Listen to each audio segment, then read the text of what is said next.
Alors, c'est évidemment pour l'Italie une journée un peu particulière aujourd'hui, un lendemain d'élection. Et cela peut vous apparaître un peu curieux de parler pédagogie quand vous avez sûrement d'autres préoccupations en tête. Et je vous remercie d'autant plus d'être là et de participer à ce moment. È un giorno molto particolare in Italia perché il giorno dopo le elezioni molti hanno altre cose in testa, però io vi ringrazio comunque di aver partecipato, di partecipare in questo momento. Alors, d'autant plus que le thème sur lequel nous allons travailler n'est peut-être pas, au fond, très éloigné des questions de société posées par les élections que vous avez vécues et les résultats de ces élections. Ecco, tanto più che i temi di cui parleremo oggi non è così lontano che si hanno posto, ci pongono le elezioni politiche e i risultati delle elezioni politiche. Alors, pour faciliter le déroulement de cet échange, Enrico Botero a eu la gentillesse de traduire les diapositives qui vont être projetées et qui seront vues ici dans la salle, mais également sur l'ordinateur des personnes qui sont à distance. Lui mi ringrazia per aver tradotto le diapositive che vedrete in italiano e che ci aiuterà molto, aiuterà sia voi che le persone che stanno a distanza. Et donc, quand je ne ferai que dire en français ce qui est projeté sur les diapositives, Enrico ne traduira pas puisque vous pouvez le voir ici et que c'est déjà traduit. Allora, quando lui leggerà delle cose che mi esimerà dal tradurre perché poi potete leggere direttamente. Voilà, merci, mais de toute façon, s'il y a quelque chose qui vous préoccupe et que vous souhaitez intervenir, vous pouvez, y compris pendant mon exposé, lever la main et demander des explications ou formuler des objections sur tel ou tel point. Ecco, grazie, potete comunque intervenire anche mentre io sto parlando, se volete alzare la mano perché volete dire qualche cosa, mi farà piacere. Alors, je le disais tout à l'heure, je vais partager mes réflexions sur un sujet qui me préoccupe, sur un sujet qui préoccupe les pédagogues depuis longtemps, mais qui est aujourd'hui, je crois, particulièrement d'actualité. Allora, voglio occuparmi di un argomento che particolarmente mi preoccupa, che preoccupa gli educatori da molto tempo e su cui vorrei, concentrarmi. Je vais partager autant de questions que de réponses. Voglio condividere più domande che risposte. Et nous aurons le temps pour échanger à partir de votre expérience, puisque les questions que je vais évoquer concernent le quotidien des enseignantes et des enseignants. Le questioni che io tratterò riguardano la vita quotidiana degli insegnanti e degli insegnanti, quindi vi coinvolgeranno e potrete intervenire. Mais nous connaissons aujourd'hui aussi l'importance décisive des interactions entre les enfants, entre les pairs, au sein d'un collectif, pour aider à la construction de la personne. Ces interactions, d'ailleurs, et le rôle de ces interactions a été largement validé par les travaux que nous avons aujourd'hui dans le domaine des sciences cognitives et qui datent d'il y a déjà quelques années, puisque la citation que Enrico a traduite ici est du psychologue et pédagogue Henri Vallon, qui dit que l'intelligence est la socialité intériorisée. Il sociologo francese Henri Vallon ha scritto appunto l'intelligenza è la socialità interiorizzata.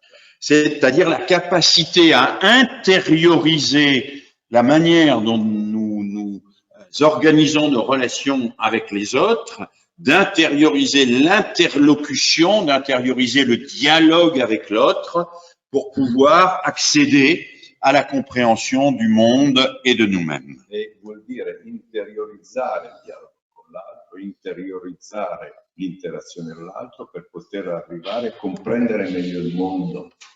Et au fond, toute l'histoire de la pédagogie, si on lit le texte, témoigne à sa manière de la difficulté des pédagogues à articuler et à organiser leur action en tenant compte de ces deux éléments, la le regard sur chacune des personnes et la construction du collectif. La difficoltà di tutta la storia dell'educatore è quella di cercare di coniugare il problema della persona, dello sviluppo della persona, con quella del gruppo, del collettivo. Je pourrais donner de très nombreux exemples. Je vais me limiter à celui de Célestin Freinet, que vous connaissez. La pédagogie Freinet est bien connue grâce à Enrico Botero en particulier, qui a écrit un livre important sur la question. Qui vi darò un esempio. L'esempio lo faccio sulla pedagogia Freinet, che voi conoscete certamente. Et grâce au livre d'Enrico Botero, il faut traduire là. Dice che devo tradurre grazie al libro di Enrico Botero. Pédagogie coopérative. Voilà, merci, merci. Parce que je comprends un peu l'italien quand même. Donc, s'il ne traduit pas exactement, je pourrais rectifier. No, mi corregge lui se sbaglio. No, noi dialoghiamo sempre insieme. Noi giriamo. Bien, comme vous le savez, Célestin Freinet a comme projet de construire les apprentissages à partir des règles qui émergent dans l'activité concrète des enfants. Come sapete, Freinet vuole costruire gli apprendimenti a partire dalla regola concreta dei ragazzi, di come lavorare insieme. Et c'est à cet égard qu'il met en place, c'est pour cela qu'il met en place en particulier le journal scolaire, qui est une des premières innovations sur lesquelles il va travailler. Ed è per questo che una delle tecniche, le prime tecniche che mette in atto è il giornale scolastico. Alors, il découvre et simultanément que ce journal scolaire est à la fois extrêmement utile, extrêmement efficace, mais qu'il est aussi et qu'il peut être dangereux. Egli subito scopre che il giornale scolastico è estremamente efficace, ma può anche essere pericoloso. Il découvre que le journal scolaire va mobiliser l'intérêt des élèves, ça c'est fondamental, mais il découvre aussi que ce journal scolaire risque de créer des phénomènes d'esclusion. Allora, riconosce che il giornale scolastico aiuta gli allievi, quindi questo è un aspetto positivo, ma può generare al contempo degli effetti di esclusione di qualcuno, può escludere le persone. J'ai eu l'occasion de travailler sur la correspondance de Freinet quand il était un jeune instituteur et quand il a démarré le journal scolaire. Et il explique comment ce journal a été une formidable occasion de mobiliser ses élèves, mais aussi comment ça a pu à certains moments provoquer des mises à l'écart. Allora, lui ha lavorato sulle corrispondenze di Philippe Freinet, di Célestin Freinet, ed ho scoperto, lui stesso aveva scoperto che era un formidabile esempio, ma nel contempo si era già accorto che c'erano dei fenomeni in cui qualcuno veniva messo da parte, no? Il raconte en particulier l'histoire d'une petite fille qui n'avait pas de qualité particulière, pas de compétences particulières pour dessiner, qui n'avait pas d'imagination pour écrire des textes et qu'on avait relégué au classement des caractères d'imprimerie. Allora, parla in particolare di una piccola bambina che non sapeva disegnare, non sapeva scrivere, eccetera. Il gruppo l'ha messa a mettere in ordine, diciamo, i caratteri della tipografia, insomma, faceva il lavoro da serva.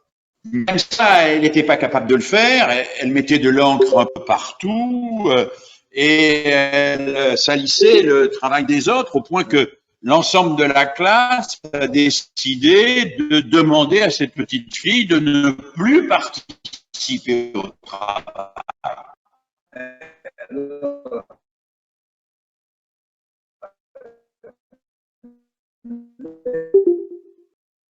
Freinet écrit que ce qu'il a en mobilisation collective, il ne veut pas le perdre en attention aux personnes et il ne veut pas que cela produise l'exclusion de ceux et celles qui sont moins compétents, qui sont plus en retard. Allora, lui riconosce il vantaggio del giornale della mobilitazione collettiva, ma al contempo non vuole perdere attenzione alle persone e soprattutto alle persone e ai bambini che sono più in difficoltà. Et c'est la raison pour laquelle il va introduire dans sa pédagogie des outils particuliers pour contrebalancer ce danger. Ed è per questo che introduce degli strumenti particolari per controbilanciare questo pericolo. Il va introduire le système des brevets qu'il emprunte au scoutisme, Va a introdurre i brevetti che ha preso dagli scout, avec les brevets obligatoires et les brevets con i facultatifs. brevetti obbligatori, i brevetti facoltativi. Les brevets obligatoires doivent être passés par tout le monde parce qu'ils renvoient à des compétences que tout le monde doit acquérir. Ecco, i brevetti obbligatori devono essere fatti da tutti perché corrispondono a quelle competenze che tutti dovrebbero acquisire. Alors, ils ne sont pas passés par tout le monde au même moment, bien sûr. Non passano, i brevetti non li fanno tutti insieme nello stesso momento. Les personnes peuvent passer le brevet en le préparant plus ou moins longuement et avec plus ou moins d'accompagnement selon leurs difficultés ou leurs facilités. Ogni bambino può preparare il brevetto più o meno lungamente, secondo i suoi tempi, secondo le sue difficoltà. Il y a aussi les brevets facultatifs. Alors, les brevets facultatifs, ce sont ceux qui renvoient aux intérêts particuliers et aux compétences particulières des élèves qui ne doivent pas être nécessairement partagés. Il y a le brevet de chasseur de papillons, il y a le brevet de celui qui va distribuer les fiches ou les cahiers en début de séance. Allora, ci sono poi quelli ovviamente non obbligatori, quelli facoltativi, che riguardano altri argomenti molto più generali. C'è il brevetto del cacciatore di farfalle, c'è il brevetto di quello che distribuisce i materiali all'inizio dell'attività scolastica, però questi brevetti ovviamente non sono obbligatori. Et les brevets sont affichés dans la classe, bien sûr. Les élèves ont leur dessin ou leur photo et au-dessous de leur photo, il y a les brevets dont ils disposent. Allora, sulle pareti della classe c'è ogni bambino la sua foto e sotto la sua foto i brevetti che lui ha già fatto. Et ces brevets représentent autant de ressources, bien sûr, pour les autres élèves. E questi brevetti sono delle risorse per gli altri allievi. Puisque on peut se tourner vers les élèves qui possèdent un brevet quand on a besoin d'être aidé sur tel ou tel aspect de son travail. Perché un bambino può rivolgersi a un compagno che ha fatto un certo brevetto quando vuole essere aiutato nel suo lavoro dal compagno più competente. Et Freinet va découvrir que la préparation des brevets demande un itinéraire différent pour chaque élève. E lui riconosce che per preparare i brevetti ci vuole un itinerario diverso per ciascun bambino, ciascun ragazzo. Et il va s'inspirer alors de l'expérience de Miss Parkhurst, du plan Dalton, pour proposer des plans de travail individuels et progressifs à chacun des élèves. E allora si va a ispirarsi al piano Dalton di Miss Parkhurst per prendere il famoso piano di lavoro individualizzato. Oui. Donc Freinet va mettre en place un système de brevets, un système de plan de travail et va finalement mettre en place un système de construction du chef-d'œuvre en s'inspirant là des compagnons du Moyen-Âge. E così mette in atto, non si ispira solo a quello, ma si ispira anche al sistema dei capolavori, ispirato agli artigiani del Medioevo. Et toute sa vie, il va tenter d'équilibrer les actions à la fois de la place au collectif qui mobilise, qui permet la coopération, et en donnant de la place à l'attention à l'individu, de telle façon à ce que chacun progresse et puisse participer au collectif. E per tutto il suo percorso vuole equilibrare, no? Cerca di stabilire un equilibrio tra le attività della persona e le attività invece del collettivo. Dans mes travaux récents, où j'observe comment les enseignants travaillent dans les classes, j'ai utilisé la métaphore du curseur en expliquant que l'enseignant expert, tel que le définit par exemple Schoen dans ses travaux, c'est celui qui sait déplacer le curseur au bon moment, plutôt vers les activités collectives ou plutôt vers les activités individuelles pour les équilibrer réciproquement. Allora, io nel mio lavoro ho cercato di descrivere l'insegnante come un cursore, cioè come colui che sa spostare il cursore nel momento giusto dalle attività individuali alle attività collettive e dalle attività collettive alle attività individuali. Il professionista riflessivo di Sean sarebbe proprio questo. L'expert, l'enseignant expert est celui qui sait rééquilibrer le collectif par l'individuel et l'individuel par le collectif et articuler les activités qui relèvent de ces deux registres. L'insegnante esperto è quello che sa coniugare le attività individuali e le attività collettive e equilibrarle tra di loro nel giusto modo. Alors, je vous ai donné l'exemple de Freinet, j'aurais pu vous donner des tas d'autres exemples de pédagogues qui ont travaillé sur l'articulation entre le collectif et l'individuel, mais nous allons maintenant rentrer un petit peu plus dans le corps du sujet et je vais vous présenter le plan de mes réflexions. Allora, potrei darvi molti esempi di educatori che hanno lavorato su questo, ma adesso andiamo avanti, volevo presentarvi le mie riflessioni, il mio piano di riflessione. Voilà les trois parties de mes réflexions et nous passons tout de suite à la première de ces parties sur l'attention à la personne et sur la problématique particulièrement importante autour de cette question de l'attention à la personne. Qu'est-ce que c'est que la personne? Est-ce que c'est quelqu'un de définitif, d'enfermé dans une définition, ou est-ce que c'est un être en devenir? Ci occupiamo adesso della persona. Che cos'è la persona? È un essere chiuso che non si evolve oppure è un essere in divenire? Toute institution scolaire doit prendre en compte la personne singulière avec une irréductible singularité. Mais l'institution scolaire a aussi besoin d'organiser, de classer les élèves en fonction de communiquer entre eux. Allora, la scuola si occupa dell'individualità, ma ha bisogno anche di classificare secondo l'età, secondo le acquisizioni, secondo le competenze, eccetera, eccetera, per poter lavorare su queste cose. Et ce que nous observons quand nous regardons les institutions scolaires, c'est que la classification risque toujours de devenir une essentialisation. Il problema è che la classificazione rischia sempre di diventare un'essenzializzazione. L'essentialisation, c'est-à-dire la réduction de la personne à une de ses caractéristiques. Cioè vuol dire ridurre la persona ad una delle sue caratteristiche.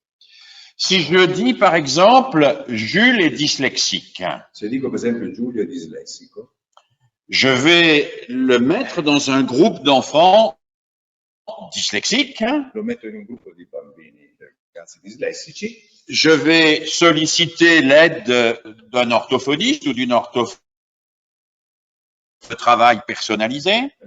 Chiamo un ortofonista, gli propongo un lavoro, un piano personalizzato. Mais le danger, c'est que je ne vois Pierre, je ne vois Jules, je ne vois cet enfant que comme un dyslexique. E il rischio è che io vedo Giulio solo come dislessico. Ce qui intéresse le pédagogue, c'est de savoir que Jules est dyslexique, mais aussi qu'il est passionné de manga, qu'il aime le handball et que c'est un bon camarade pour construire des cabanes.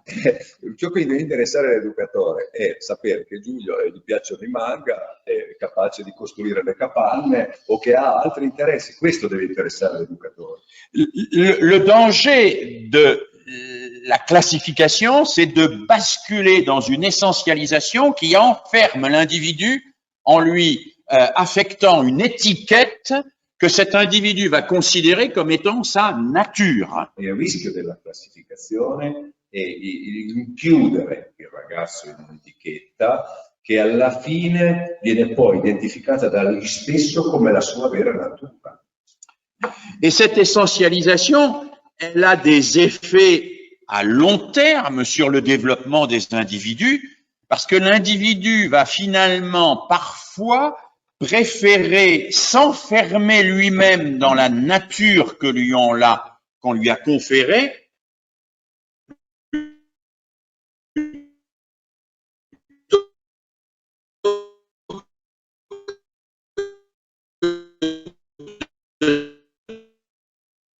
si sforzerà più di superare se stesso, rimarrà lì dove. Il y a des enfants, des adolescents qui choisissent de rester en difficulté parce que ils ont été considérés à un moment de leur histoire comme en difficulté et que d'une certaine manière, c'est plus facile de rester en difficulté que de chercher à surmonter ces difficultés. Ci sono dei ragazzi che scelgono di rimanere in difficoltà perché è più difficile cercare di superare la propria difficoltà che adagiarsi su quella difficoltà e rimanere lì. En travaillant avec des pédopsychiatres sur les enfants qui sont gravement en échec, Lavorando con dei pedopsichiatri, con ragazzi gravi, les pédopsychiatres me disent souvent ces enfants sont en échec parce que l'échec pour eux, c'est la seule chose qu'ils peuvent réussir. e i ragazzi perché sono in insuccesso? Perché non ce la fanno questi ragazzi? Perché si convincono che l'insuccesso è l'unica cosa su cui possono avere successo. L'échec devient pour eux une sorte de nature dont ils ne peuvent plus se débarrasser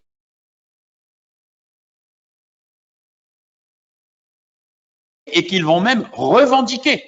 L'insuccesso diventa la loro natura, anzi qualcosa che poi loro rivendicano. Et nous avons là un enfermement qui est un enfermement non pas dans un sujet en développement, mais dans un sujet qui va se refermer sur son passé, se refermer sur les qualificatifs qu'on lui a affectés et attribués pendant son histoire. Abbiamo qui una chiusura di un soggetto che si va a chiudere nelle qualità e nelle classificazioni che gli abbiamo attribuito noi nel corso della sua storia personale. Le rôle de l'école, ça n'est pas d'enfermer un sujet dans une étiquette. Le rôle de l'école, le rôle de l'éducation, c'est d'émanciper la personne. Il ruolo della scuola non è chiudere le persone all'interno di un'etichetta, c'est d'émanciper la personne. Ma emancipare le persone. Qu'est-ce que ça veut dire émanciper? Ça veut dire permettre à la personne de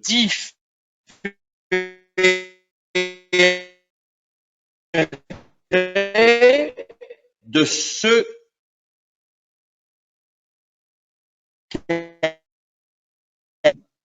parce qu'il y a une différence qui est héritée, dont nous ne sommes pas responsables. C'est la différence de mon genre, la différence de mon âge, la différence de mon origine sociale. Je n'y suis pour rien. Je ne suis pour rien non plus dans les différences en termes de prédisposition. Je peux être prédisposé au diabète ou prédisposé à la dyslexie. Alors, je n'y suis pour rien. Alors, ci sono delle differenze che sono, diciamo, genetiche, no? Quelle dell'origine sociale, delle malattie, se io ho il diabete o altre cose, sono, diciamo così, differenze genetiche su cui io non posso fare nulla. Les différences dont nous avons hérité relèvent de la contingence. Ecco, le differenze che noi abbiamo ereditato sono contingenti, no?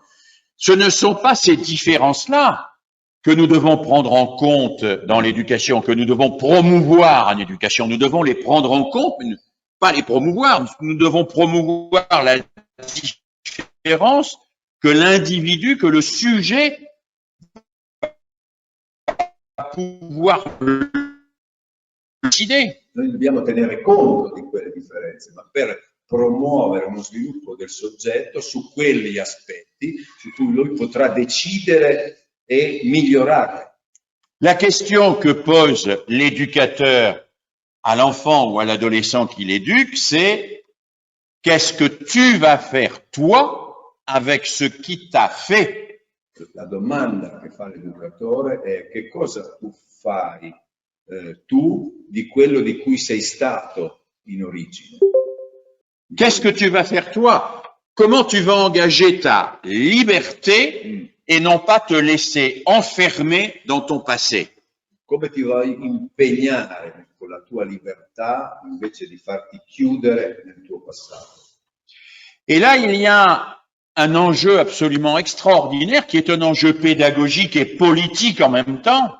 E là c'è una sfida straordinaria che è politica e pedagogica allo stesso tempo. De la chosification de la personne. Che è il rifiuto della reificazione della persona. Le refus de l'enfermement de la personne dans ce qui n'est qu'une étiquette et qui ne représente qu'une partie d'elle-même. Il rifiuto della chiusura della persona in ciò che è solo un'etichetta e che non le permette di uscire da se stessa. Vous voyez bien que cette question est une question fondamentale, essentielle dans le traitement des différences individuelles. Vedete che questa è una questione fondamentale nel trattare le differenze individuali. Ou bien je pars d'une différence que je considère comme étant définitive. Parlo di una differenza considerata definitiva. Ou bien je pars d'une différence qui existe, mais j'ouvre les perspectives, j'ouvre les possibles pour le sujet. Oppure delle differenze che esistono, ma che aprono delle prospettive per il soggetto. C'est une différence fondamentale que je fais aujourd'hui dans mon travail avec les enseignants entre l'individualisation et l'individuation. E se è una differenza fondamentale che io faccio nei miei lavori con gli insegnanti tra l'individualizzazione e l'individuazione. Dans l'individualisation qui renvoie à l'enfermement, la personne est diagnostiquée et orientée en fonction de son diagnostic. Ce n'est pas la peine peut-être qu'Enrico traduise puisque c'est sur la diapositive. Oui, è scritto sulla diapositiva quello che lui ha detto a proposito dell'individualizzazione che è la chiusura.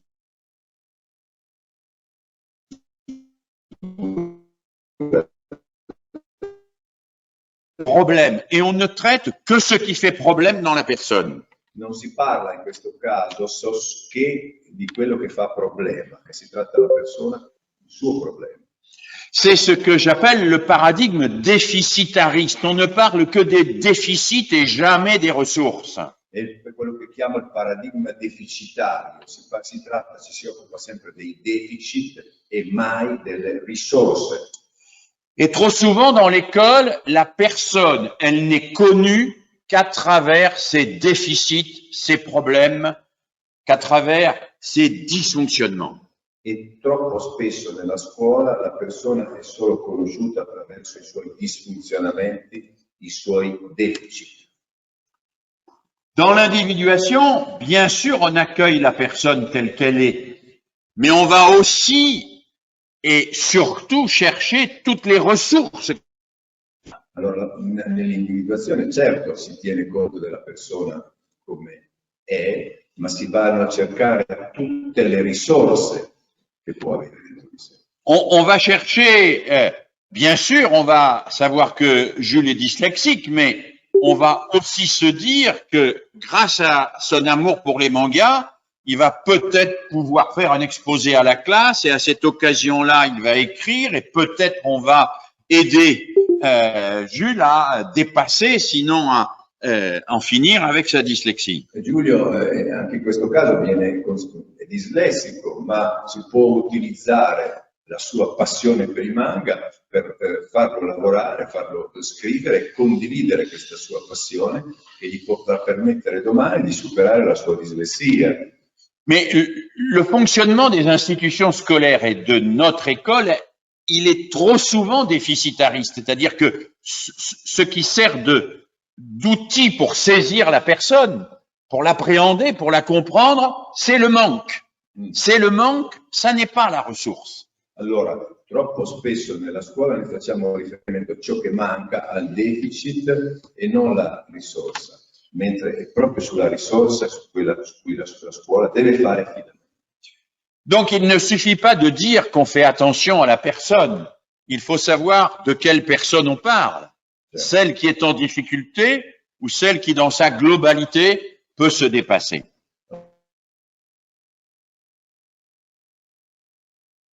Ne traite que du problème de Jules. Nell'individualizzazione il problema è solo individuale. Mi occupo solo dei problemi di Giulio. Et je lui propose des protocoles standardisés systématiques. E gli propongo dei protocolli standardizzati sistematici, un po' come fanno certi laboratori di psicologia, no?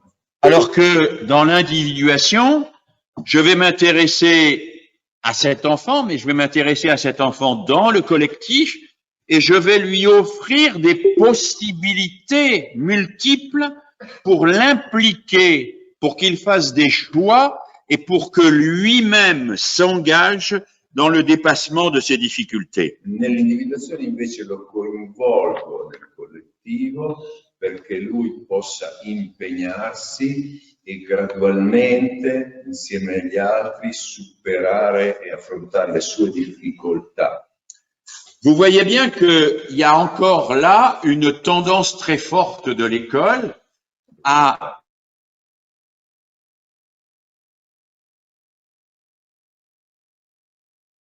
traiter les difficultés d'une manière identique chez tout le monde, avec les mêmes fiches, avec les mêmes outils.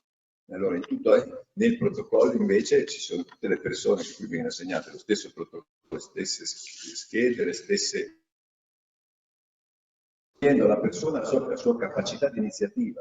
Alors que dans l'individuation, on va offrir à la personne des possibilités multiples et on va l'aider à choisir, à s'orienter. E quando invece nell'individuazione si dà la possibilità alla persona di scegliere diverse possibilità, la si orienta perché possa fare delle scelte autonome. En fait, on pourrait dire que il y a là deux conceptions radicalement différentes de l'action pédagogique. Si può dire che ci sono due concezioni radicalmente diverse dell'azione pedagogica. Dans le premier cas, dans l'individualisation, la connaissance de la personne permet d'agir, on la connaît et on agit, et la personne est réduite à n'être que l'objet de l'action de celui qui l'éduque. Esatto. Dans l'autre conception, dans l'individualisation, on connaît la personne, on lui propose, mais on agit avec elle. On va faire en sorte qu'elle s'implique dans son propre dépassement, qu'elle s'engage. Cela va permettre de mieux la connaître et de lui proposer d'autres activités. Avete visto, no? Nel secondo caso, certo io parto dalla persona come la conosco, ma le propongo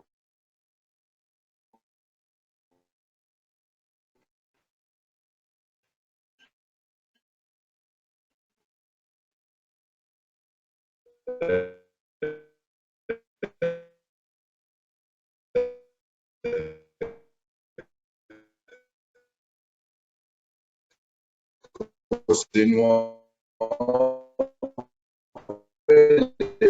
permetto di cambiare direzione e di impegnarsi per superare se stesso.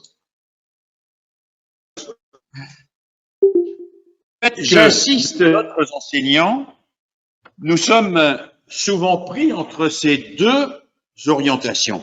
Insisto che noi insegnanti spesso siamo combattuti tra questi due diversi orientamenti. Et qu'il est difficile d'échapper à cette individualisation enfermante pour proposer autre chose. È difficile sfuggire a questa individualizzazione di chiusura.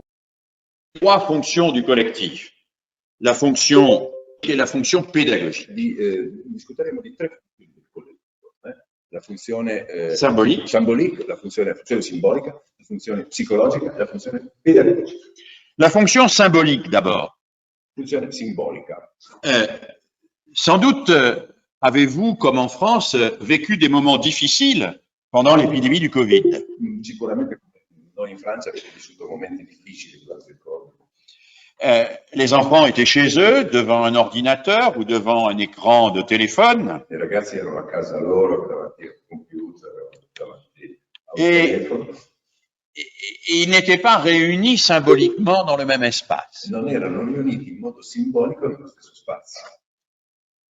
Et j'ai moi-même interrogé de très nombreux élèves après ces périodes difficiles de confinement. Ho interrogato, ho fatto domande a molti ragazzi durante questo periodo difficile di chiusura, anzi noi diciamo il lockdown. Et j'ai pu observer à quel point le fait d'aller à l'école leur avait manqué. E ho potuto toccare con mano quando il fatto di non poter andare a scuola gli sia profondamente mancato.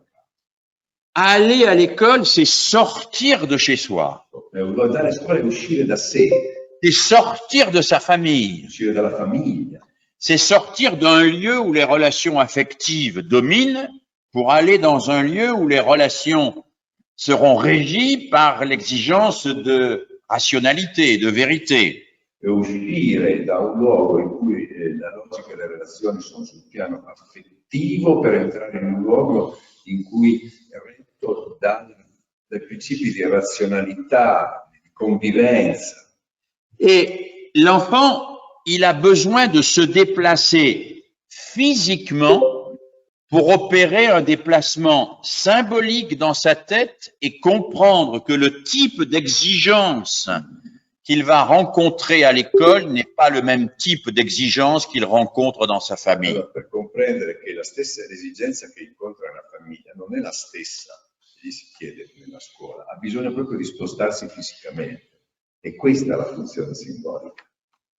Parce que l'école consiste à habiter ensemble le même espace. Perché la scuola significa abitare insieme nello stesso spazio. Et c'est un espace dédié à quelque chose de précis qui est le partage des connaissances. E che è uno spazio dedicato a qualcosa di preciso che è la condivisione delle conoscenze.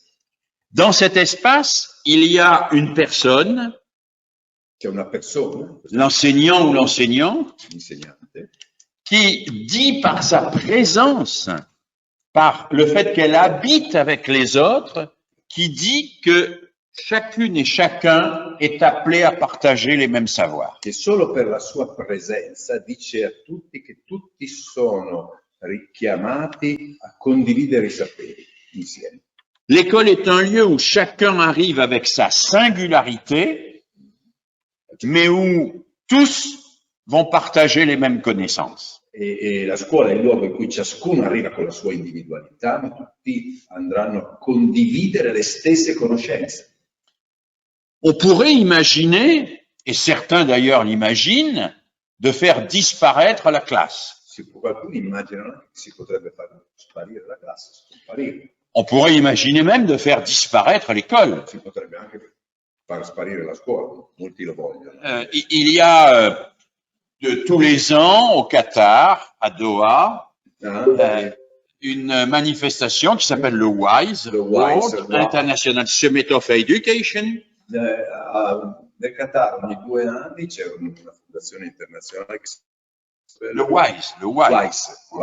World International Summit of Education. Esatto. Qui est financé par la troisième épouse de l'émir du Qatar. Che è finanziato dalla terza moglie dell'emiro del Qatar. Vous savez que le Qatar est un grand pays démocratique. Voi sapete che il Qatar è un noto paese democratico. Puisque le budget de l'État est confondu avec celui de la famille royale. I soldi dello Stato e i soldi della famiglia reale sono praticamente gli stessi. C'est un grand pays qui respecte les droits humains, etc. Insomma, un paese democratico. Et c'est pour ça que nous allons y faire des compétitions de football. È per lì che andiamo a fare. Eh bien, le Qatar organise tous les ans une manifestation qui réunit les grands patrons des industries du numérique. Riunisce tutti gli anni, ogni 2 anni mi pare, no? C'est tous les 2 ans. Tous les 2 ans, non, je ne sais pas. Comunque, tutti gli anni riunisce i padroni dell'industria digitale del mondo. Pour travailler à la meilleure manière, la plus efficace, de se passer des enseignants. per lavorare nel modo migliore, di cercare il modo di fare a meno degli insegnanti. Parce que les enseignants sont des gens fatigants, qui parfois font la grève, qui parfois sont malades, qui parfois s'énervent, etc. Gli insegnanti spesso si arrabbiano, fanno sciopero, spesso si vanno in malattia, insomma, bisognerebbe evitarli, via. Alors que les ordinateurs n'ont pas tous ces défauts, n'est-ce pas? Il computer ha questi problemi. Les ordinateurs ne tombent pas malades, les ordinateurs ne s'énervent pas quand l'élève ne comprend pas. Sì, non si arrabbiano quando i ragazzi. Les ordinateurs n'exigent pas des augmentations de salaire. Et puis surtout, on peut mettre à jour les ordinateurs instantanément, n'est-ce pas? Si può modificare, no? Immediatamente. On télécharge des mises à jour. Si scaricano gli aggiornamenti, quindi che problema c'è? Alors que les enseignants, c'est beaucoup plus difficile de télécharger des mises à jour. Quando con gli insegnanti è più difficile scaricare gli aggiornamenti. Perché l'aggiornamento è on imagine que dans quelques années, et ces gens-là imaginent sérieusement et ils investissent beaucoup d'argent pour que dans quelques années, il n'y ait plus d'école, mais que tous les élèves soient devant leur ordinateur, tous avec un programme adapté à leur intelligence et à leur cerveau, et tous reliés à un gigantesque serveur situé sur les îles Caïmans pour être défiscalisés. Sicuro. Lavorano perché un domani tutti i ragazzi potranno lavorare su un computer, non ci sarà più la scuola e ovviamente il tutto sarà centralizzato su un grande server che sarà nelle isole Cayman, così è defiscalizzato, non si pagano più le tasse. C'est un rêve, c'est une songerie que les grands industriels du numérique cherchent à réaliser et sur laquelle ils travaillent, en particulier grâce à toutes les recherches sur ce qu'on appelle le learning analytics. Ecco, grazie a tutte le ricerche di learning analytics, questi grandi industrie digitali si possono permettere di lavorare a questo progetto a lungo termine, che è quello che abbiamo detto. Mais c'est des recherches qui ignorent complètement la fonction symbolique chez l'humain. E sono ricerche che ignorano completamente la funzione simbolica dell'essere umano. Or, l'humain se caractérise par rapport à l'ordinateur par le fait que c'est un être de symbole et pas simplement un être de fonction. Allora, l'essere umano si differisce dal computer perché è un essere simbolico e non è un essere di semplici funzioni. L'enfant, mais aussi l'adulte, a besoin d'entrer dans des univers symboliques où des personnes incarnent des projets et des valeurs. Ha bisogno il ragazzo di entrare in progetti simbolici in cui delle persone incarnano, si condividano dei progetti e dei valori. Et tous les gens qui travaillent aujourd'hui sur le learning analytics, et il y en a beaucoup, il y en a en Italie comme ailleurs, ignorent aussi la fonction psychologique des interactions entre les individus. Perché anche tutti quelli che lavorano sul learning analytics ignorano un'altra funzione importante, che è la funzione psicologica. Cette fonction psychologique, je vais la décrire rapidement. J'ai affiché ici les 4 éléments qui la constituent essentiellement. Elle comprend la capacité de se faire entendre de l'autre. Se faire comprendre de l'autre, ce que nous appelons le principe d'intelligibilité. Ok, la funzione psicologica comprende alcuni punti, prima di tutto la capacità di farsi comprendere, di farsi capire dall'altro, cioè che noi chiamiamo il principio di intelligibilità. L'enfant, pour se développer, pour construire son intelligence, a besoin de cet effort où il se fait comprendre de l'autre, parce qu'en se faisant comprendre, il construit son langage et il structure son intelligence. Il ragazzo ha bisogno di farsi comprendere dell'altro, perché sforzandosi nel farsi comprendere dell'altro può strutturare la sua intelligenza. Et bien sûr, se faire comprendre de l'autre dans la réciprocité, c'est être capable de se mettre à la place de l'autre pour comprendre l'autre. Le principe de décentration. E poi c'è il principio di decentramento, cioè non solo farsi comprendere dall'altro, ma anche sapersi mettere al posto dell'altro. Et ce principe de décentration aboutit au troisième principe fondamental pour la construction de l'intelligence, qui est le principe qui consiste à douter de soi, à remettre en question ses certitudes,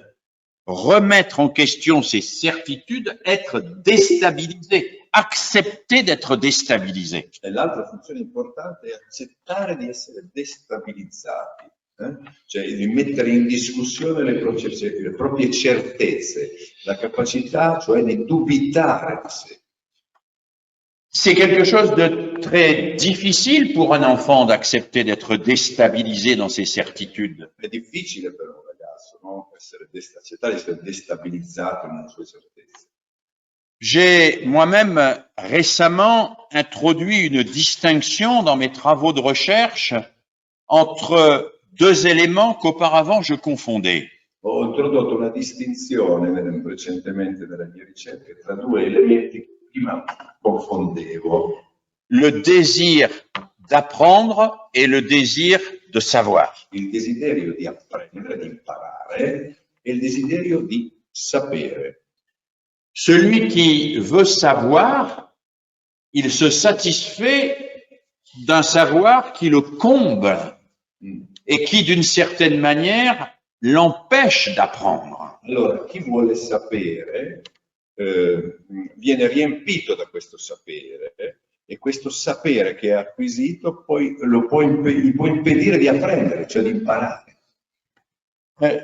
Le savoir que l'on trouve dans les théories du complot, Il sapere, per esempio, delle teorie del complotto, le savoir que l'on trouve dans les slogans populistes, gli slogan populisti, c'est un savoir qui empêche d'apprendre parce qu'il donne une réponse certaine, il enferme l'individu dans une certitude au lieu de lui ouvrir l'esprit vers la recherche. e perché chiude le persone in una certezza assoluta invece di aprirli alla possibilità della ricerca.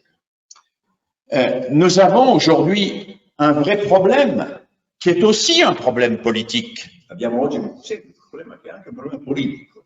C'est que nos enfants et nos contemporains préfèrent parfois des certitudes fausses à des incertitudes qui les amèneraient à chercher, à aller plus loin, qui les amèneraient à se déplacer vers de nouveaux savoirs et d'apprendre de nouvelles connaissances. Allora, molti ragazzi preferiscono certezze false piuttosto che delle incertezze che li potrebbero aiutare ad apprendere e a crescere e a diventare migliori di se stessi. Paul Ricoeur, un grand philosophe français, dit que les certitudes sont le malheur de la connaissance. Paul Ricoeur, filosofo francese, diceva che le certezze sono la disgrazia della conoscenza. Et je pense que le populisme, par exemple, a très bien compris cela. E il populismo ha compreso perfettamente questo. Il diffuse des certitudes qui comblent le désir de savoir d'un certain nombre de gens et qui les empêchent de chercher plus loin. E hanno capito che il sapere, una cosa, riempie il desiderio di sapere della persona e così non vanno più a cercare dietro che cosa c'è, non si pongono domande. C'est-à-dire qu'il les enferme au lieu de les déstabiliser. Che li rinchiude invece di destabilizzarli. La confiance dans les personnes, c'est l'acceptation d'un échange qui va nous déstabiliser, qui va nous faire progresser. La fiducia nelle persone vuol dire accettare un qualcosa che ci destabilizza e che così ci fa progredire. Et ça, c'est quelque chose qui ne peut se passer que dans l'interaction entre pairs, que dans le collectif. E questo può accadere solo nell'interazione tra pari, nel collettivo. Et puis, bien sûr, il y a le principe d'intelligibilité, le principe de décentration, le principe de déstabilisation et le principe de coordination. C'è anche il principio di coordinazione, però. Je vais laisser Enrico lire cette citation de Jean Piaget qui dit très bien en quoi le collectif a une fonction psychologique et pédagogique fondamentale.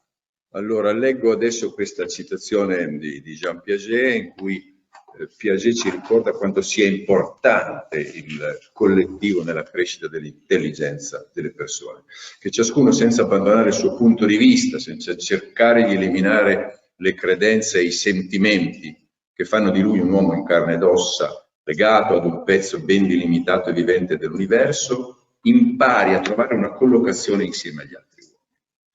Che ciascuno sia legato alla propria prospettiva, la sola che conosce dentro di sé, ma comprenda che esistono altre prospettive. Che ciascuno comprenda che la verità in ogni cosa non si trova mai già fatta, ma si elabora con fatica grazie al rapporto tra diverse prospettive. Jean Piaget. On voit là à quel point le collectif est le lieu d'apprentissage de cette coordination des points de vue qui est si nécessaire pour la construction de l'intelligence, mais aussi de la socialité.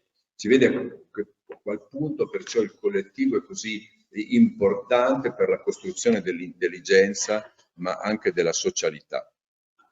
Alors après la fonction symbolique, la fonction psychologique, quelques mots sur la fonction pédagogique. E adesso, dopo le due funzioni simboliche e psicologiche, qualche parola sulla funzione pedagogica. Le collectif me permet de rencontrer l'autre et de découvrir qu'il est à la fois différent de moi, mais aussi mon semblable. Alors, possiamo continuare. J'ai évoqué la fonction symbolique et la fonction psychologique du collectif. Je voudrais rapidement en venir à ce que j'appelle la fonction pédagogique du collectif, avec trois caractéristiques absolument fondamentales. La rencontre de l'autre, l'interlocution de l'autre avec l'intériorisation de l'exigence et la découverte de la solidarité. Adesso vengo alla funzione pedagogica con tre esigenze fondamentali che sono l'incontro con l'altro, l'interiorizzazione della necessità di essere esigenti e la scoperta della solidarietà. La rencontre de l'autre, je l'ai évoqué tout à l'heure, il y a un instant avant l'interruption technique, c'est la découverte que chacun est à la fois différent, mais en même temps que dans cette différence, il me ressemble néanmoins et que nous devons conjuguer en permanence ce droit à la différence et ce droit à la ressemblance. L'incontro con l'altro vuol dire che l'altro è un mio simile, ma è anche diverso. Dobbiamo coniugare la somiglianza con la differenza. C'est une difficulté très importante aussi de l'institution scolaire de conjuguer le droit à la différence et le droit à la ressemblance. È una difficoltà importante della scuola, quella di coniugare il diritto alla differenza e il diritto alla somiglianza, no? Le droit à la différence, c'est le droit à être différent, mais le droit à la ressemblance, c'est le droit à se découvrir semblable malgré nos différences. Il diritto alla differenza è riconoscersi differenti, ma il diritto alla somiglianza è riconoscersi simili nonostante delle differenze. Et ce droit à la ressemblance, il s'éprouve dans un certain nombre d'activités où chacun va découvrir que si l'autre n'a pas les mêmes réponses que lui à tous les problèmes qu'il se pose, il partage quand même les mêmes questions. Il diritto alla somiglianza vuol dire che insieme, incontrandosi con l'altro, si scopre che anche se l'altro non è lo stesso, non è l'altro essere, siamo diversi, possiamo condividere nonostante ciò insieme le stesse domande. Le deuxième élément de cette fonction pédagogique, c'est l'intériorisation de l'exigence. Il secondo elemento è l'interiorizzazione dell'importanza di essere esigenti. Dans la relation pédagogique, l'exigence est quelque chose d'absolument fondamental. Nella relazione pedagogica, l'essere esigenti è un qualcosa di fondamentale. Mais si l'élève n'est exigeant avec lui-même que quand il a l'enseignant derrière son dos, que quand l'enseignant le surveille, Ma se l'insegnante è esigente solo quando l'insegnante lo sorveglia, eh bien, dès que l'enseignant disparaît, il n'est plus exigeant avec lui-même. quando l'insegnante va via è più esigente. Ce qui est fondamental pour que la situation soit éducative, c'est que l'exigence soit intériorisée, que la personne devienne exigeante avec elle-même. L'importante è che l'esigenza venga interiorizzata, che la persona diventi esigente con se stessa. Et ça, c'est un renversement radical de la fonction de l'évaluation. Questo vuol dire un cambiamento radicale della funzione della valutazione. Si l'évaluation se contente, dans ce que Paulo Freire appelait la pédagogie bancaire, de donner une note ou une appréciation sans permettre à la personne de se remettre en question et de progresser, elle n'est pas émancipatrice, cette évaluation. Se la valutazione si limita a quello che Paulo Freire chiamava la pedagogia bancaria, cui si restituisce, non so, un apprezzamento attraverso un voto, non è emancipatrice, non emancipa questa valutazione. Si en revanche, l'évaluation, elle donne des conseils, si elle oriente la personne et si elle lui permet de refaire son travail pour progresser, alors la personne va découvrir qu'elle peut se dépasser. Elle va découvrir qu'elle peut être exigeante avec elle-même et que cette exigence lui permet en permanence d'améliorer ses résultats, d'améliorer ses travaux e de grandir. Allora, se invece la valutazione, sulle valutazioni io do dei consigli, do degli suggerimenti, guardo in avanti, ecco, allora in questo modo io permetto al soggetto di sfidare se stesso, di crescere, di sforzarsi e quindi di autovalutarsi. L'école est le lieu de l'apprentissage, de l'intériorisation de l'exigence. La scuola è il luogo in cui il luogo in cui si apprende l'interiorizzazione della necessità di essere esigenti con se stessi. C'est le lieu où l'on apprend l'exigence de précision, de justesse, de vérité. È il luogo in cui si impara l'esigenza di precisione, di esattezza e di verità. À l'école, il faut être précis, juste, rigoureux, le plus proche de la vérité. Bisogna essere precisi, giusti, rigorosi, più vicini possibile alla verità delle cose. À l'école, contrairement à ce qui se passe souvent dans la société, ce n'est pas le plus violent qui a raison, c'est celui qui démontre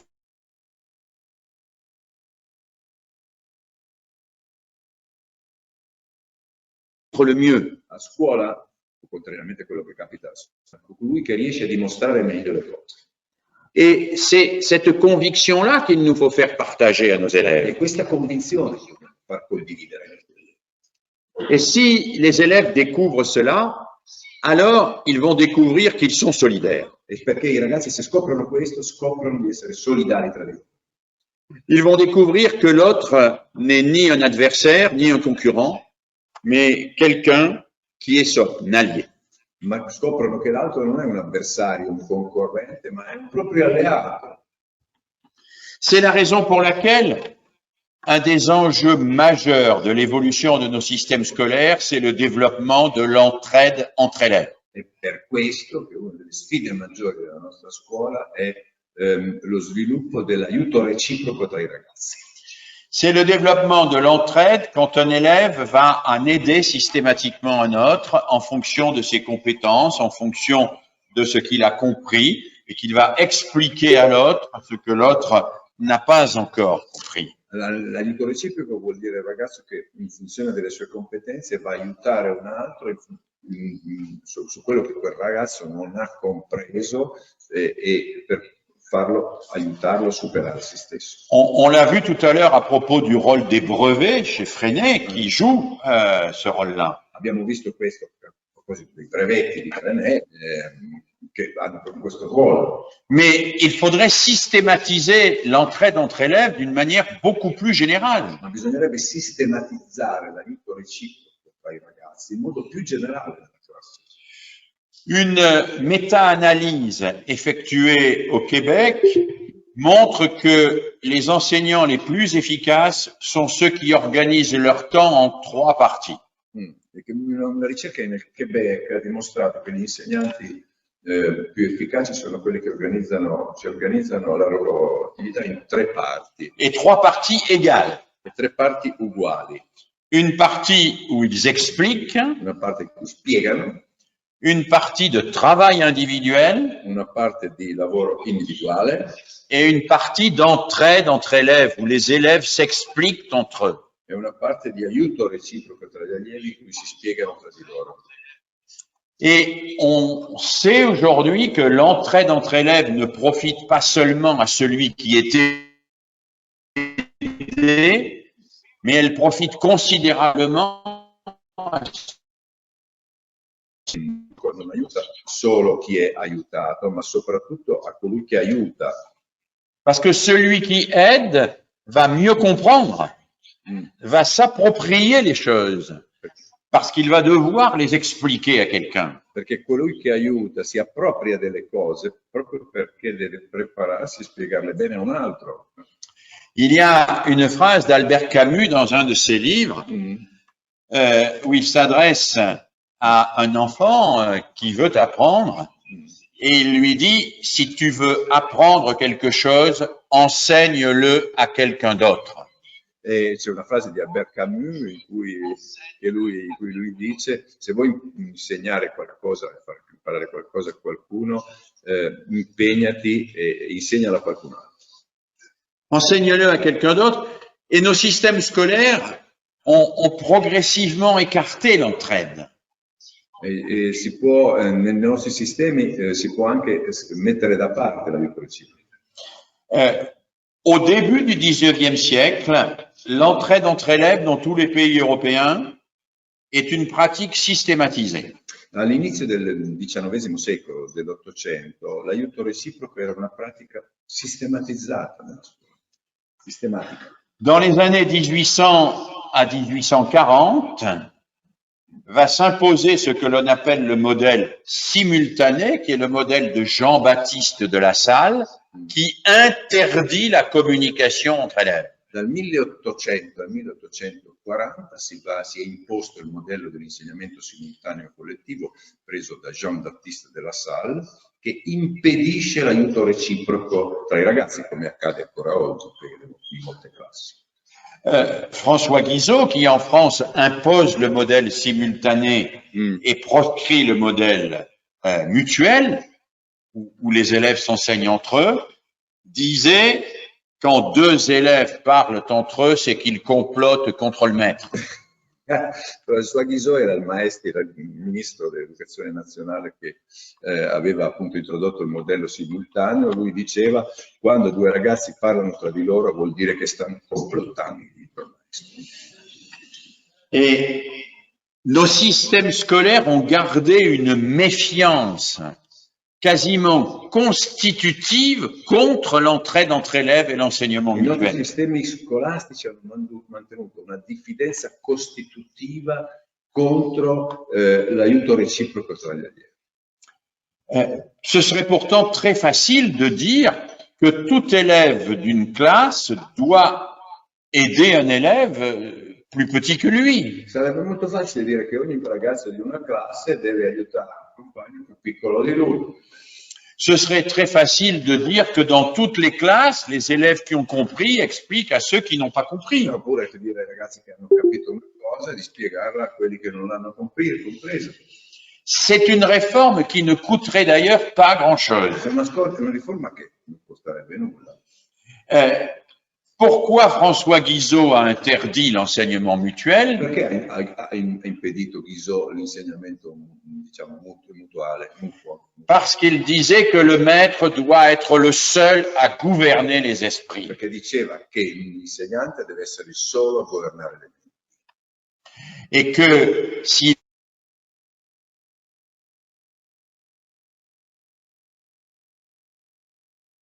les élèves s'enseignaient entre eux, ils finiraient par croire. Si aiutano tra di loro, avrebbero finito di pensare che si può fare a meno degli insegnanti. Mais il oubliait que l'objectif de l'enseignement, c'est bien que les élèves puissent se passer du maître. Si dimenticava che l'obiettivo dell'insegnamento è proprio che gli allievi possano fare a meno degli insegnanti. Sauf dans un régime autoritaire où on veut que les gens restent des enfants toute leur vie. Salvo nei regimi autoritari in cui si vuole che le persone rimangano dei bambini per tutta la vita. Voilà. Et donc, nous voyons là que la pédagogie et la politique, une fois de plus, ont partie liées. Allora vedete che la pedagogia e la politica comunicano molto tra di loro. Et je vais en finir avec cette deuxième série de remarques sur la fonction du collectif dans le développement de l'intelligence. Mais je voulais insister sur le fait que nous savons aujourd'hui, alors j'ai tous les problèmes du monde pour changer la diapositive. Alors, on va essayer avec la souris. Ah, ça y est. Sur la flèche. Oui, bien sûr. Voilà. J'en viens à la troisième série de remarques. Je m'excuse, hein, les problèmes techniques ont contribué à interrompre et à rendre un peu plus compliquée cette communication. J'en viens à cette troisième série de remarques. Quelles sont les conditions de la construction du collectif dans l'école? Quali sono, cioè, terzo tipo di osservazioni, le condizioni della costruzione del collettivo nella scuola? Un principe qui est aussi un principe politique et pédagogique. On le trouve dans le contrat social de Rousseau. Esatto. Un principio che si trova anche nel contratto sociale di Rousseau. C'est que la classe doit être un lieu où la réussite de chacun contribue à celle de tous et celle de tous contribue à celle de chacun. Dans le collectif, pour apporter son aide au collectif, en fonction des savoirs, des compétences et des ressources qu'il a, entra nel collettivo in funzione delle competenze, delle risorse che ha. Et que le collectif va aller aider chacun en fonction de ses difficultés qu'il aura. Il collettivo va a aiutare ciascuno in funzione delle difficoltà che ci saranno. Donc, le rôle du collectif est un rôle d'intégration, de mise en relation des ressources et des problèmes. E il collettivo il ruolo del collettivo è quello di mettere in relazione, di mettere insieme le risorse e i problemi. C'est un lieu où chacun doit être perçu comme une ressource et où chacun doit pouvoir s'adresser aux autres quand il a un problème. È il luogo in cui ciascuno deve essere percepito come una risorsa, ma che al contempo può rivolgersi a un altro quando ha un problema. Et c'est ça un vrai collectif. Et c'est ça un vrai collectif qui à la fois forme les élèves dans leur intelligence personnelle, mais forme aussi une vraie socialité solidaire. E quindi il vero collettivo è quello che forma le persone nella loro capacità personale, ma forma anche un'intelligenza collettiva a essere solidari tra di loro. Mais pour que cela fonctionne bien, pour que au sein de la classe, chacun apporte ses ressources et puisse parler de ses problèmes et être aidé en fonction de cela, il faut qu'il y ait l'existence de quelque chose d'absolument fondamental, qui est le conflit socio-cognitif. Perché questo accada ci vuole qualche cosa di assolutamente fondamentale, che è il conflitto socio-cognitivo. Le conflit socio-cognitif, c'est un terme un peu complexe pour une réalité très simple. È un termine complesso, ma per dire una realtà molto semplice. Pour une réalité très simple qui est comment faire pour que ce qui me vient de l'autre puisse pénétrer en moi et contribuer à me faire évoluer. E che vuol dire come fare, prendendo quello che come può contribuire ciò che mi viene dall'altro per farmi crescere e per farmi riflettere. comment ce qui vient de l'autre va m'aider à progresser. Come quello che mi viene dall'altro mi può aiutare a progredire. Alors, on va regarder ensemble, si vous voulez bien, ce schéma. Guardiamo insieme questo schema. Il y a un apport qui arrive ici, il y a un sujet qui reçoit cet apport. C'è un rapporto che mi arriva da fuori e c'è un soggetto che rifiuta questo contributo, questo apporto. Alors, quand quelqu'un me donne un conseil, par exemple, Qualcuno mi dà un consiglio, je peux refuser ce conseil en disant cette personne n'y connaît rien non posso rifiutare e dire no, questo qui non conosce niente, ou cette personne me veut du mal. mi vuole male. Si je refuse ce conseil, je ne vais pas progresser. Se rifiuto questo consiglio non ho progredito. Ou je peux adopter le conseil immédiatement, dire cette personne elle est parfaite, je vais exactement faire ce qu'elle me dit. Oppure posso aderire totalmente immediatamente, questa persona è perfetta, faccio subito quello che mi dice. Mais là, je ne progresse pas non plus, Ma neanche lì progredisco. puisque j'imite ce que l'on me dit de faire, j'obéis passivement à ce que l'on m'a dit de faire. Obbedisco passivamente a quello che mi si dice di fare. La troisième attitude, celle que nous observons très souvent dans les classes, c'est ce qu'on appelle l'adoption alternée. Un terzo atteggiamento che noi osserviamo spesso nelle classi è l'adozione alternata. Par exemple, je suis là dans ma classe en train de me promener entre les bancs et j'ai demandé à mes élèves de faire un brouillon pour rédiger un texte. Per esempio, io giro nei banchi e chiedo ai miei ragazzi di fare una brutta, no? Per scrivere un testo. Mais mes élèves, ils aiment pas bien faire des brouillons, ils pensent qu'ils peuvent directement écrire sans avoir besoin d'un brouillon. E i miei ragazzi pensano, non faccio brutta, loro pensano che possono scrivere tranquillamente senza fare prima una brutta, le prove. Et alors, quand ils voient que j'arrive derrière eux, comme ça, Quando mi vedono, ils font semblant de faire un brouillon. fanno finta di fare una brutta. Et puis, dès que je m'en vais, ils font comme ils faisaient avant. Quando se io me ne vado, continuano a fare quello che facevo. Ça, c'est l'adoption alternée. Nos élèves sont des spécialistes de ça. Questa è l'adozione alternata. Gli allievi sono specialisti. Et ils font les choses pour nous faire plaisir ou pour ne pas avoir d'ennui, Fanno le cose per farci piacere, per non avere storie. mais ils ne progressent pas parce que dès que nous avons le dos tourné, ils continuent à faire comme avant. Ma non progrediscono perché quando poi ce ne siamo andati, continuano a fare come prima. Et dans ces trois cas de figure, il n'y a pas de conflit E in socio-cognitif. questi tre casi non c'è conflitto sociale. Pour qu'il y ait un conflit socio-cognitif, il faut que, et c'est le quatrième cas de figure, il faut qu'il y ait de l'interaction. Perché ci sia un conflitto sociocognitivo, bisogna che ci sia un'interazione. C'est-à-dire, il faut que j'entende ce qui vient du dehors et que je le mette en relation avec ce que j'ai au-dedans et que ça travaille dans ma tête. Bisogna che io metta in relazione ciò che mi viene da fuori con ciò che io ho dentro, che lo faccia lavorare nella mia testa. C'est ce que vous voyez sur la diapositive ici, où on passe d'un système de représentation qui existe à une déstabilisation et à un nouveau système de représentation. Vedete lì, è un sistema, io vuol dire passare da un sistema di rappresentazione a una destabilizzazione, a una sua messa in crisi e quindi a un nuovo sistema di rappresentazione. Et à ce moment-là, il y a passage de l'interpersonnel à l'intrapersonnel. C'est dans moi que ça travaille. In questi cicli c'è il passaggio dall'interpersonale all'intrapersonale. Dentro di me che lavora questo. Et pour savoir si c'est dans moi que ça travaille, je vais le reformuler, le réécrire.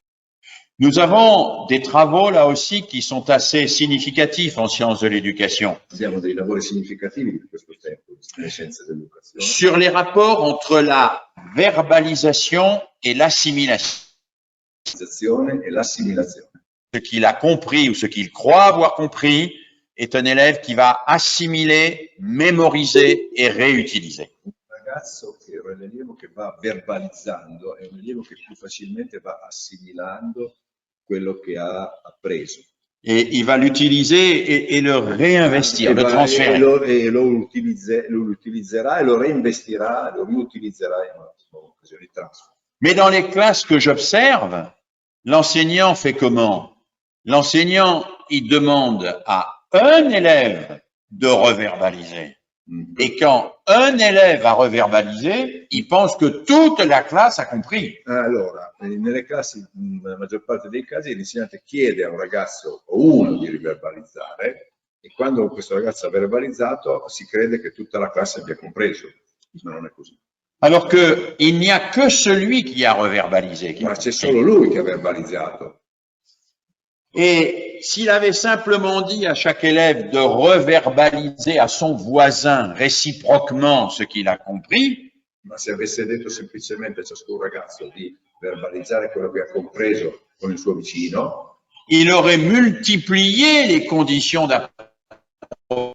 Alors, si nous poursuivons, le conflit socio-cognitif existe, il faut se méfier d'un certain nombre de choses.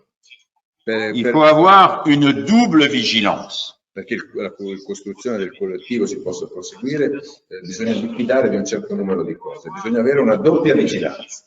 Il faut se méfier de ce que j'appelle la dérive productive. Bisogna diffidare della deriva produttiva. J'ai beaucoup étudié la manière dont les enfants, dont les élèves, les adolescents et même les adultes travaillent en groupe. Io ho lavorato molto su come gli adulti, ma anche i ragazzi, lavorano in gruppo. Si par exemple je dis à un groupe de 5 élèves de réaliser une affiche sur un pays d'Afrique, celui qui sait corriger l'orthographe va corriger l'orthographe.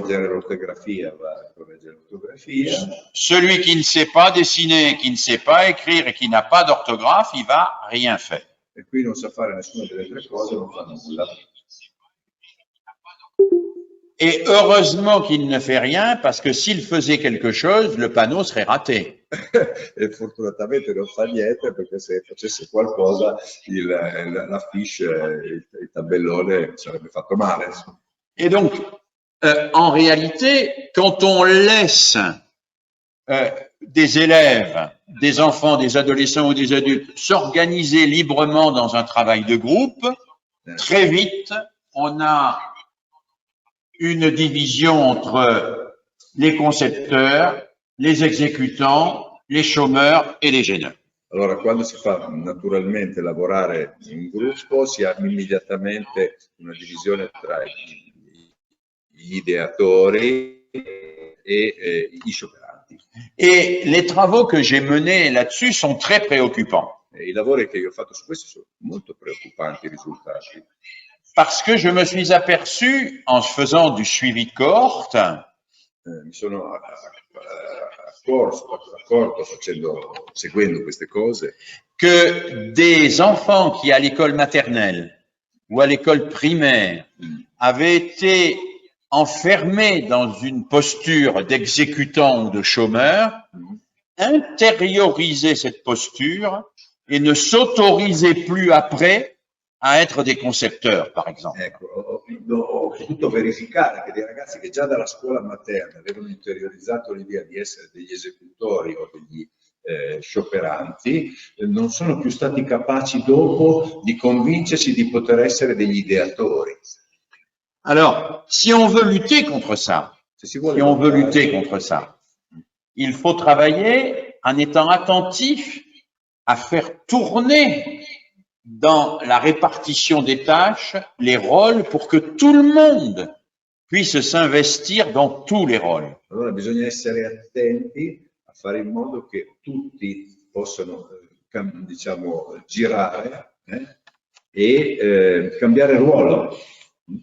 Tutti possono avere tutti i ruoli. Un pédagogue qui est peut-être plus beaucoup étudié aujourd'hui, qui est Anton Makarenko, qui est un pédagogue socialiste bolchevique. Un educatore bolchevico, si chiamava Anton Makarenko, avait imaginé un système dans ses écoles qui s'appelait le système du président d'un jour. Aveva ideato questo sistema, si chiama il sistema del presidente di un giorno. C'est-à-dire que chaque jour, dans la classe, il y avait un élève différent qui présidait la séance. C'era ogni giorno nella classe un allievo che faceva il presidente della giornata della seduta. Et le président, c'était aussi celui qui donnait la parole au maître, à l'enseignant. Era quello anche che dava la parola all'insegnante. Et il donne la parole à l'enseignant, mais il fait aussi régner l'ordre, il fait taire ceux qui qui bavardent, etc., etc. Fa anche, diciamo, rimprovera quelli che chiacchierano troppo, insomma, fa il lavoro del presidente. Et Makarenko disait, il faut que tous les élèves soient présidents d'un jour. E Akarenko diceva, bisogna che tutti i ragazzi facciano i presidenti del giorno. Parce que si l'élève est président, il comprend de l'intérieur les conditions du travail collectif, puisque c'est lui qui l'anime. Perché facendo il presidente capisce le condizioni del lavoro collettivo, perché è lui che lo dirige. Tandis que s'il est perpétuellement dirigé par la même personne, il n'apprend qu'à obéir et à se révolter quand il sort de la classe. Ecco, se non farà mai il presidente, sempre passivo, imparerà solo a ribellarsi nel momento o quando uscirà dalla classe. Alors, je vais aller vite. Il y a une autre méthode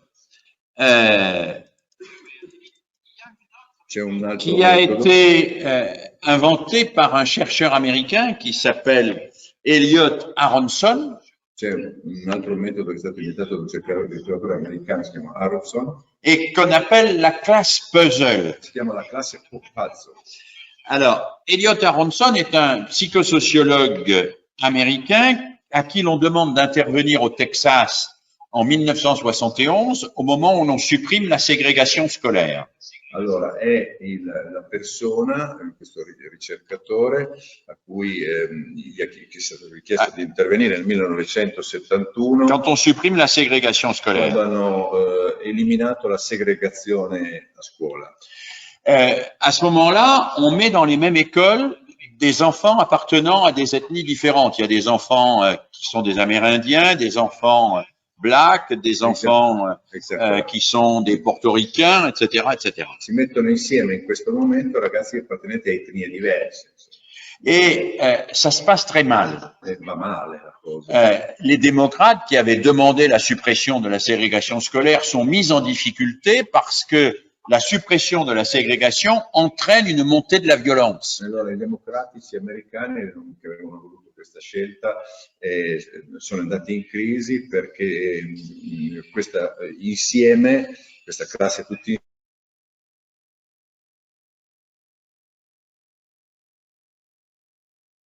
aveva fatto crescere la violenza. Et Aronson a essayé de proposer une méthode aux enseignants qui soit à la fois une méthode qui ait une valeur en termes d'apprentissage, mais qui fasse aussi baisser les relations violentes et qui pacifie les rapports entre les différents groupes ethniques et les personnes. Allora Aronson gli propone un metodo che, oltre a farli apprendere, possa riuscire ad abbassare la violenza e i conflitti tra le persone. Alors, cette méthode est intéressante parce que elle a été expérimentée de 1971 jusqu'à 2014 et que nous avons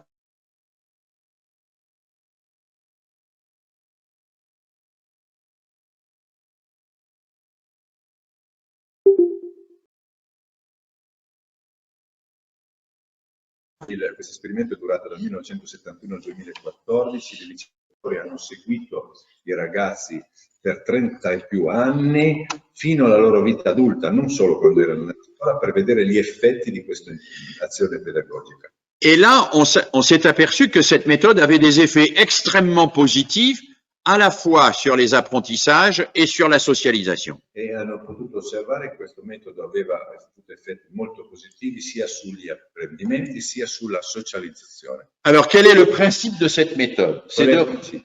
C'est de rendre nécessaire la coopération en s'assurant que l'apport de chacun est nécessaire, indispensable au travail de tous. E qual è? È rendere necessaria la cooperazione, assicurandosi che il contributo di ciascuno sia importante per tutti. Alors, concrètement, comment ça se passe?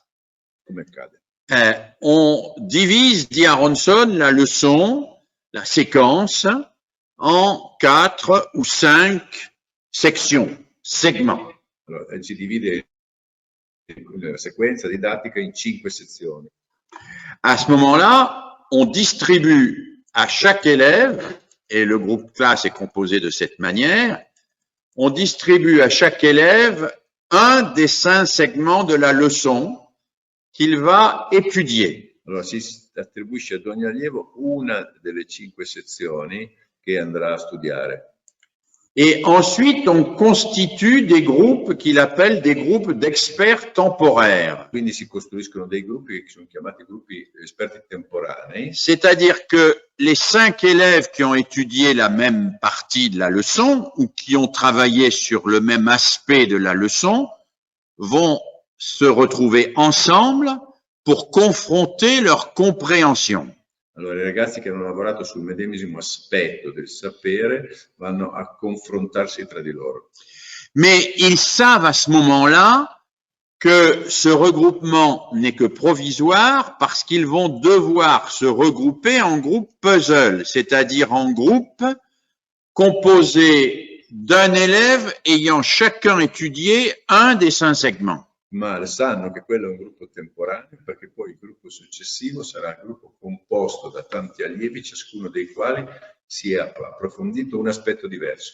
C'est-à-dire que pour que le groupe fonctionne, le groupe puzzle, le groupe multicolore que vous avez ici, il faut que chacun apporte ce qu'il a compris dans le groupe précédent. Allora per l'apprendimento bisogna che nel gruppo arcobaleno ciascuno possa portare ciò che ha appreso nel gruppo precedente. Et ce système de la classe puzzle a été utilisé dans un certain nombre d'écoles, de la maternelle à la classe terminale, à la fin du lycée, au moins 2 fois par semaine. Allora si utilizzava 2 volte per la settimana, dalla scuola materna fino alla fine del liceo. Et dans le plus grand nombre possible de disciplines. E in quasi tutte le discipline, insomma. Et nous avons des résultats qui sont 220% supérieurs aux résultats moyens des autres écoles. Abbiamo risultati che sono 220% superiori ai risultati medi delle altre scuole. Parce que, qu'est-ce qui se passe?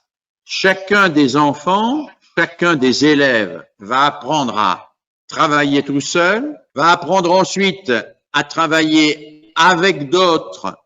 Condividere quello su cui ha lavorato con i ragazzi compagni che hanno lavorato sulla stessa parola e poi successivamente si incontrerà invece nei gruppi in cui sarà il solo che ha elaborato quella parte e quindi sarà impegnato a doverla condividere insieme agli altri. Alors, si je vous donne cet exemple, ce n'est pas parce que c'est une formule magique. Non è una formula magica, mais c'est parce que il concrétise ce que je vous ai dit sur les conditions du conflit socio-cognitif. Ma perché concretizza, rende concreto che cosa volevo dire quando parlavo di conflitto socio-cognitivo. Ce conflit socio-cognitif, on peut se contenter de le promouvoir abstraitement. Si può contentarsi di promuoverlo astrattamente, in modo astratto.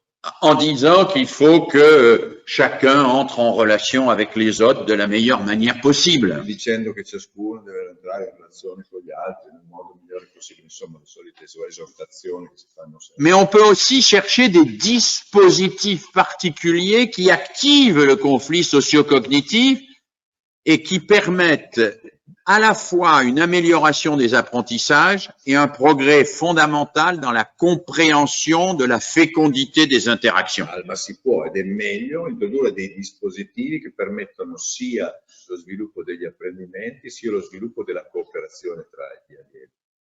Et puis, personnellement, je trouve que l'idée du puzzle, de la classe puzzle, c'est une bonne représentation de quelque chose où l'ensemble constitue un tout cohérent et qui permet à chacune des parties d'être elle-même. Allora, la classe puzzle secondo me rappresenta una bella rappresentazione di un luogo in cui si può essere coerenti con ciascuno che rappresenta se stesso, ma può anche sentirsi parte degli altri. No?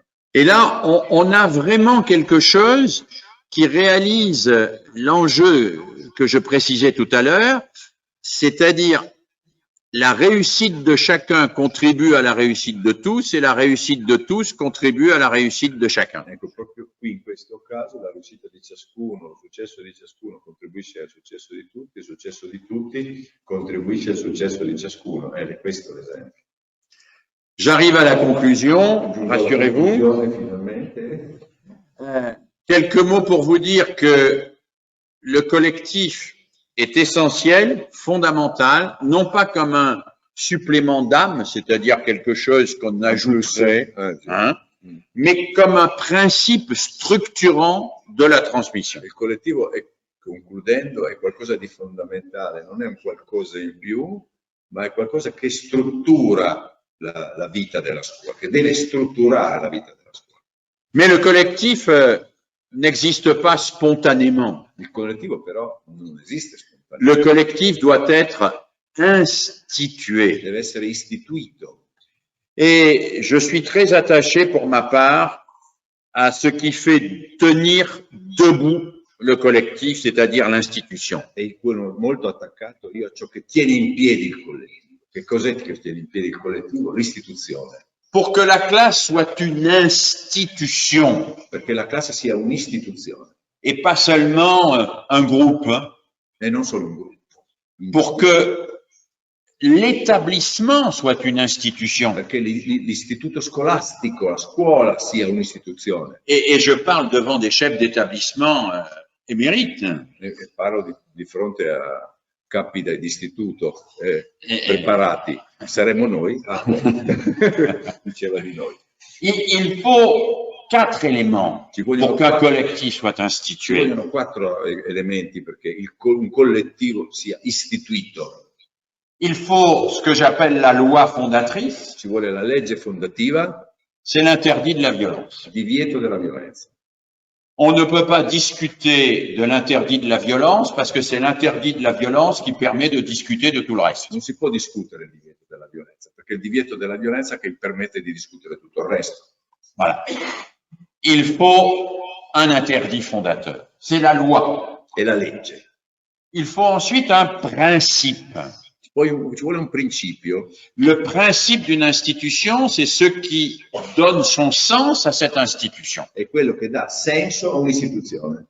Le principe de la justice, Il principio della giustezza c'est pas le même que le principe de l'Église, c'est pas le même que le principe du football, c'est pas le même que le principe de l'école. non è lo stesso di quello della Chiesa, quello del football o quello della scuola, sono principi diversi. Le principe de l'école, nous l'avons dit tout à l'heure, c'est que la recherche de la précision, de la justesse et de la vérité doit l'emporter sur toutes les autres formes de communication. E il principio della scuola è che la ricerca della precisione, dell'esattezza e della verità deve prevalere su tutte le altre forme di comunicazione.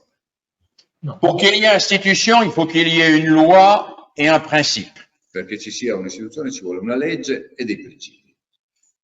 C'est vrai pour la justice, c'est vrai pour le football. È vero per la giustizia, è vero per il calcio. Dans le football, il y a une loi, c'est qu'on ne va pas se battre en dehors des règles. Voilà. Nel football c'è una regola, non ci si mena al di fuori delle regole. Et il y a un principe, c'est qu'il faut mettre le ballon dans le but de l'adversaire. Voilà. E c'è un principio che bisogna mettere il pallone nella rete dell'avversario. Voilà. Comme à l'école, le principe, c'est qu'il faut chercher la précision, la justesse et la vérité. Come nella scuola bisogna cercare la precisione, la giustezza, l'esattezza e la verità. Et quand on joue au football, on ne peut pas discuter ni la loi ni le principe. E quando si gioca a calcio non si può discutere né la legge né il principio. Et dans la classe, on ne peut pas discuter la loi et le principe. E nella classe non si possono discutere. On ne peut pas discuter la loi et le principe dans l'établissement non plus. Neanche nell'istituto scolastico si possono discutere. Mais dans une institution, il n'y a pas que la loi et les principes. Però in un'istituzione non ci sono solo le leggi e i principi. Il y a les règles et les rituels. Ci sono le regole e i rituali. Et les règles et les rituels, eux, ils peuvent se discuter. Ma quelli possono essere messi in discussione. On peut discuter la règle qui veut que on lève la main avant de parler. Per esempio si può discutere la regola che si alza la mano prima di parlare. On peut chercher une autre règle si celle-là ne marche pas. Si può chiedere, cercare un'altra regola se quella non funziona. Et puis, il y a des rituels. Poi ci sono rituali. les rituels d'entrée en classe, i rituali di ingresso nell'aula, comme les rituels quand on va au théâtre, les rituels quand on entre dans un tribunal. i rituali quando si va a teatro, i rituali quando si va a teatro, quando si va in un tribunale. Les rituels sont quelque chose de fondamental pour les êtres humains et pour les enfants en I particulier. rituali sono sociali per l'essere umano, per i ragazzi in particolare, Parce que les rituels rendent possible une forme de posture mentale. perché rendono possibile una certa forma, una postura mentale. Quand vous allez au cinéma, Quando andate al cinema, vous entrez, vous vous asseyez et le rituel, c'est qu'on fait la nuit parce que tout le monde regarde le même film. il rituale, se sedete al cinema, e il rituale è che si fa buio, tutti possono guardare il film. C'est pas le même rituel que quand vous regardez la télévision. Però non è lo stesso rituale che quando guardate la tele. Parce que à la télévision, vous ouvrez la télévision au milieu du programme, Perché la televisione la aprite nel mezzo del programma, vous changez avec la télécommande quand ça vous intéresse plus, cambiate col telecomando quando non vi interessa, et vous mangez la pizza pendant ce temps. e mangiate la pizza mentre guardate la TV. C'est pas le même rituel. Non è lo stesso rituale. Le rituel de la justice, Il rituale della giustizia c'est un rituel particulier qui est au service du principe de la justice et des règles qui sont inscrites dans la loi sur la défense, sur l'accusation, etc. è un rituale coerente con i principi della giustizia che sono scritti nella legge. Quand je dis que pour qu'il y ait institution, il faut qu'il y ait une loi, un principe, des règles et des rituels, je ne mets pas les 4 éléments sur le même plan. Quando dico ci voglia legge, principi, regole, rituali, non metto però tutte queste cose sullo stesso piano. Les 2 premiers éléments ne se discutent pas. I primi 2 non si discutono. Mais les 2 éléments que constituent les règles et les rituels se discutent parce qu'ils sont modifiables. E quegli altri 2, le regole e i rituali, si discutono perché sono modificabili. Or, quand je vais dans les écoles et dans les classes, j'observe souvent que c'est l'inverse qui se passe. Quando vado nelle classi, io osservo spesso che capita il contrario. Parce que on ne discute pas les rituels et les règles, Non si discutono le regole e i rituali, mais en revanche, on peut humilier un élève, ma in compenso si può umiliare un compagno. ce qui est une transgression de la loi fondatrice. Dietro della violenza. Et on s'aperçoit que l'institution scolaire a tendance à inverser l'ordre d'importance des 4 éléments. L'istituzione scolastica ha la tendenza a invertire l'ordine di importanza dei 4 elementi. C'est-à-dire que les rituels finissent par être le plus important. Che i rituali finiscono per diventare la cosa più importante. Alors, les rituels, c'est l'uniforme, c'est la manière de se comporter, c'est tous les rituels habituels qui sont nécessaires. E la rituale, la divisa quando c'è, ma il modo di comportarsi, insomma, tutti i rituali. Les règles sont nécessaires aussi. Le regole sono necessarie. Mais on voit bien que ce qui est important, c'est de garder la hiérarchie. L'importante è garantire la gerarchia di importanza di queste cose. Et ce qui est important, alors je l'avais, c'était la, pardon. Ça, sì, c'est ça. Non. Où est-ce que je, attendez.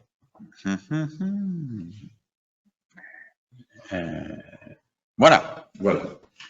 Ce qui est important, c'est d'avoir cette hiérarchie toujours en tête et de pouvoir la mettre en œuvre pour construire des collectifs. Allora, l'importante è avere questa gerarchia in testa e metterla in atto per costruire il collettivo, altrimenti no.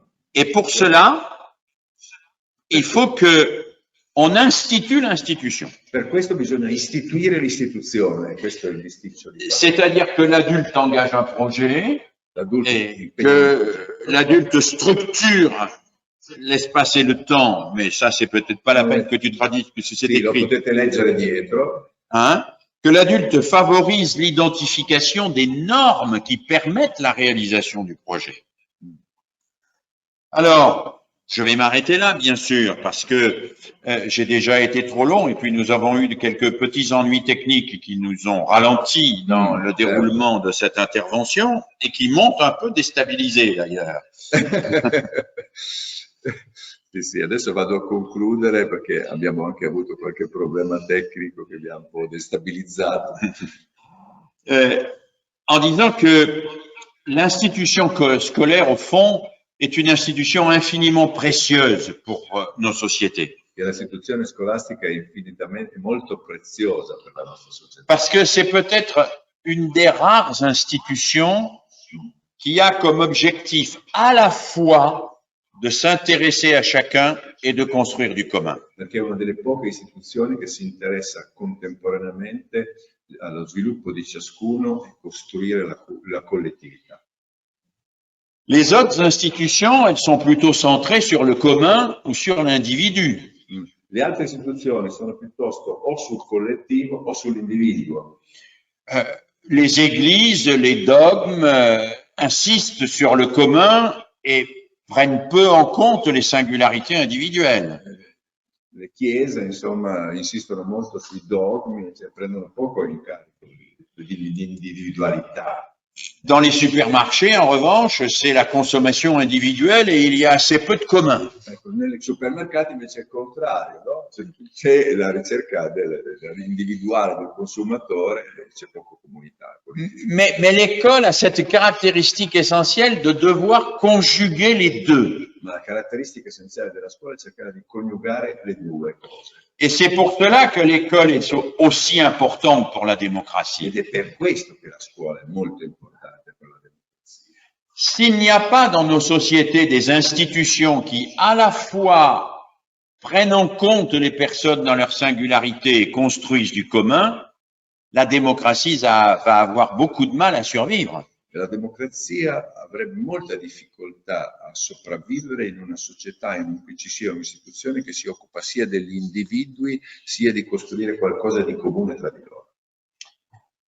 Ce que l'école réussit d'extraordinaire, c'est que, avec des individus singuliers qu'elle reconnaît dans leur singularité, elle permet de partager les mêmes connaissances et de construire le même collectif. Quello che è straordinario nella scuola è che nel momento in cui è attenta a ciascuno degli individui nella sua individualità, permette allo stesso tempo che insieme si possa costruire un collettivo, un gruppo. C'est la raison pour laquelle je suis assez d'accord avec ce grand philosophe français Gaston Bachelard. C'est d'accordo che io sono molto d'accordo con il filosofo francese Gaston Bachelard, qui dit que il faudra un jour non plus que l'école soit faite pour la société, mais que la société soit faite pour l'école. Bisognerebbe forse un giorno che non sia più fatta la scuola sia per la società, ma la società sia fatta per la scuola. Et c'est cela que j'espère nous devons porter et continuer à porter malgré toutes les vicissitudes. È quello che noi dobbiamo portarci dietro e dentro, malgrado tutte le vicissitudini e le difficoltà. Voilà, je m'arrête en remerciant Enrico, en vous remerciant. Grazie. C'était un peu compliqué techniquement. Un peu